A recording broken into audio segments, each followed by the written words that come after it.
Λοιπόν, πριν από κάθε παράσταση έχετε κάποιο γούρι, κάποιο άτομο που θέλετε να μιλήσετε πριν βγείτε και γίνει κάπως είναι το συναίσθημα που έχετε 2 λεπτά πριν βγείτε στη σκηνή? Ακούτε τον κόσμο από κάτω. Πάλι χτύπημα κάτω από τη μέση αυτό που κάνεις. Κοίταξε, αυτό είναι υποκειμενικό. Δεν το έχουν όλοι οι ηθοποιοί. Δεν λέω, συνήθως λένε ότι ο ηθοποιός με ταλέντο πρέπει να έχει πάντα αγωνία και τρακ. Δεν ισχύει αυτό, πίστεψέ με. Εγώ δυστυχώς έχω πάρα πολύ αγωνία και πάρα πολύ τρακ. Μετά από λίγο χαλαρώνω. Οι πρώτες μέρες είναι οι χειροτερότερες. Θα μου επιτρέψει το γλωσσοπλαστικό. Δεν θέλω να παίρνω κανέναν, δεν θέλω να βλέπω άνθρωπο. Ακούω τη σκηνή. Ναι, πριν από χρόνια είχα κάνει τη Λυσιστράτη του Αριστοφάνη, περνώντας. Έχεις πάει στην Επίδαυρο? Να πας. Τώρα θα σου κλείσω εγώ το μάτι, δεν μας βλέπουμε. Τέρας. Να πας. Γιατί είναι πάρα πολύ ωραίος χώρος, δεν γίνονται πάντα οι καλύτερες παραστάσεις, αλλά ο χώρος έχει πολλά πράγματα που βγαίνουν και είναι πάρα πολύ ωραία. Γι' αυτό και πίστεψέ με, είναι τόσο ωραία η ώρα που σβήνουν τα φώτα. Ακούγεται ο Γκιόνης που νομίζω ότι είναι. Τι αστείο που είναι αυτό. Πολύ περίεργο. Νομίζω ότι είναι ένας. Γιατί ακούγεται το ίδιο ήχος μόλις σβήνουν τα φώτα. Σβήνουν τα φώτα. Συνήθως είναι σούρουπο το καλοκαίρι, 9 παρά, 8.30-9 παρά, το ξέρω που αρχίζει παράσταση. Και σε αυτό το. Υπάρχει ηχόχρωμα και τι εννοώ, τον Γκιόνη.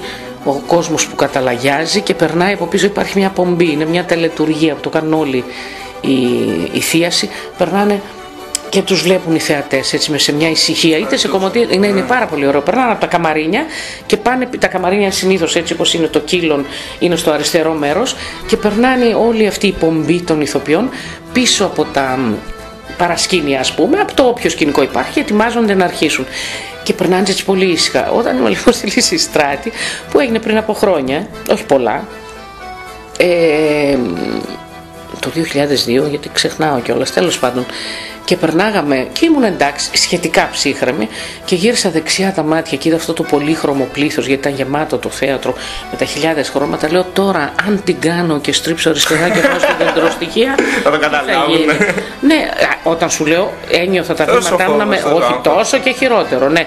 Και ισχύει ακόμα. Είτε είναι τραγωδία, είτε κωμωδία, είτε χειρότερη, είτε καλύτερη. Εγώ έχω το ίδιο άγχος. Πίστεψα. Και αυτό δεν είναι παιγμένο. Ξεπερνάτε σιγά σιγά.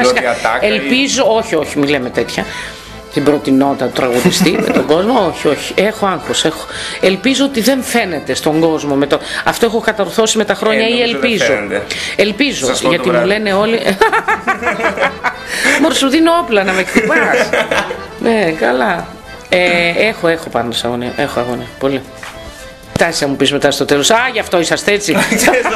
Θα αλλάξετε λίγο. Δεν σε βλέπω έτσι.